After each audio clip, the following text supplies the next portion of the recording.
Bonjour à tous, je vous retrouve dans une nouvelle vidéo. Je vais vous présenter 4 recettes hivernales à base de crème et de fromage qui sont super simples et rapides à réaliser. C'est parti!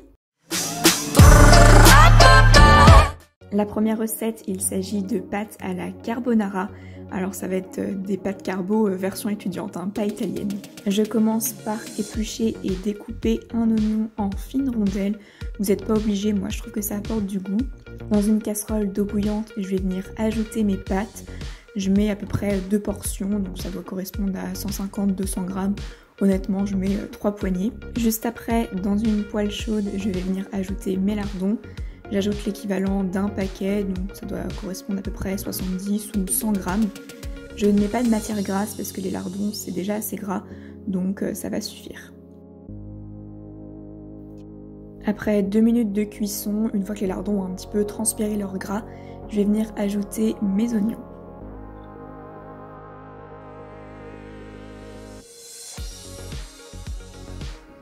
Après une dizaine de minutes, une fois que mes oignons commencent à caraméliser et que mes lardons sont un petit peu grillés, je vais pouvoir retirer du feu.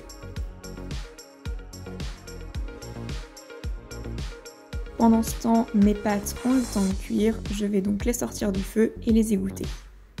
J'ajoute 20 cl de crème semi-épaisse à 18% à la poêle qui contient les lardons et les oignons et je remets sur la plaque qui était chaude pour que ça réchauffe un petit peu. Je vais ensuite incorporer mes pâtes et je vais mélanger le tout. Pour finir, je vais ajouter mon fromage râpé, à peu près 50 grammes. Et je vais mélanger le tout pour que le fromage fonde et que la crème se réchauffe. J'ajoute un peu de poivre et on a de délicieuses pâtes carbo, super faciles à faire et pas chères. Pour la deuxième recette, il s'agit encore une fois de pâtes, mais cette fois-ci ce sont des macaronis au fromage ou mac and cheese. Je commence par ajouter 500 ml de lait dans une casserole avec un petit peu de poivre et c'est là qu'on va faire cuire nos pâtes à la place de l'eau qu'on utilise habituellement. Il faut faire attention à bien remuer si on ne veut pas que le lait accroche au fond de la casserole. Je vais venir couper 100 g de cheddar. Si vous n'avez pas de cheddar en bloc, vous pouvez très bien prendre le cheddar qu'on utilise pour les hamburgers. Il faudra prendre 5 tranches. Si vous avez une râpe à fromage, vous pouvez râper votre fromage, mais moi j'en avais pas, donc j'ai décidé de couper en petits dés. Après une dizaine de minutes, une fois que notre lait est bien chaud, on va pouvoir ajouter nos macaronis. J'en ajoute 2 portions, donc comme pour les pâtes carbo, donc ce qui représente 150 à 200 grammes. Et comme tout à l'heure, je continue de bien remuer pour être sûr que le lait n'accroche pas au fond de la casserole. Après une dizaine de minutes, une fois que les pâtes ont bien absorbé le lait, je vais pouvoir retirer du feu et je vais ajouter le cheddar que j'avais coupé précédemment. Et je vais mélanger le tout jusqu'à ce que le cheddar fonde. On se retrouve avec de superbes macaronis au fromage. C'est clairement pas un plat diététique, mais c'est bon et c'est ce qui compte. Vous pouvez également mettre vos macaronis au four avec un petit peu de fromage râpé pour que ça gratine. La troisième recette nécessite un four. Il s'agit d'un gratin de pommes de terre, oignons et lardons. Je vais venir éplucher 4 pommes de terre et 2 oignons.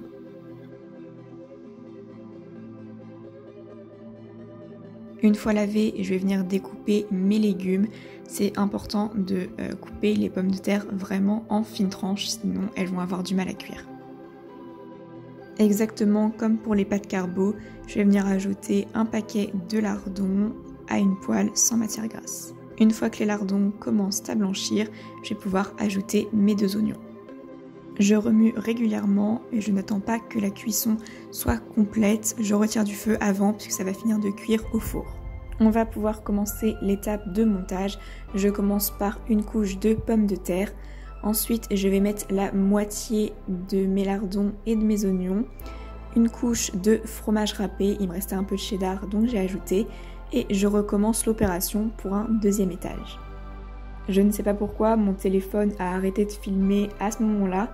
Une fois le deuxième étage complété, je vais venir mettre une troisième couche de pommes de terre, puis je vais ajouter 20 centilitres de crème semi-épaisse à 18%, un petit peu de fromage râpé et du poivre. Et maintenant, il ne reste plus qu'à enfourner 1 heure à 200 degrés. Ce gratin est vraiment super simple à faire et il est délicieux.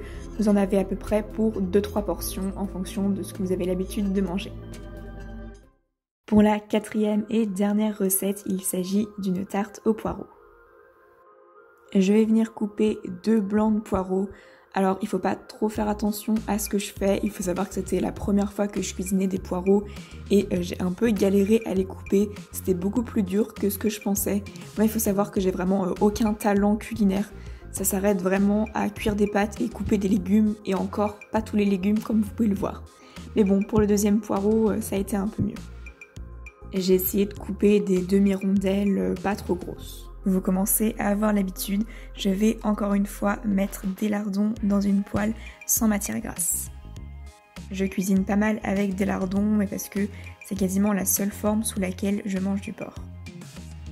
Une fois que les lardons commencent à blanchir, je vais pouvoir ajouter mes 2 poireaux. J'ai eu un petit peu peur au départ, mais finalement non, ça passait bien dans la poêle. Je vais venir remuer régulièrement et petit à petit, les poireaux vont diminuer. Je vais pouvoir passer à la préparation de mon appareil à tarte, je crois qu'on appelle ça comme ça. Je vais venir casser 3 œufs, chez moi c'est toujours une angoisse, toujours plein de coquilles. Et bon du coup je prends un petit peu de temps pour les retirer.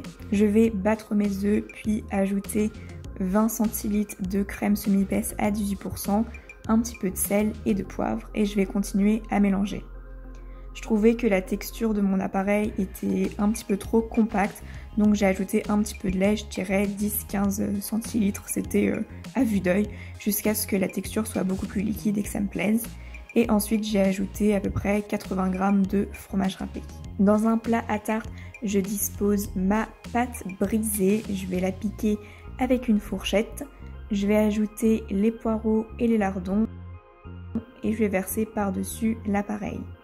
Je vais bien répartir le tout, surtout le fromage râpé. Et j'enfourne une demi-heure à 200 degrés. Voilà une magnifique tarte aux poireaux dans laquelle j'ai pu couper 4 parts.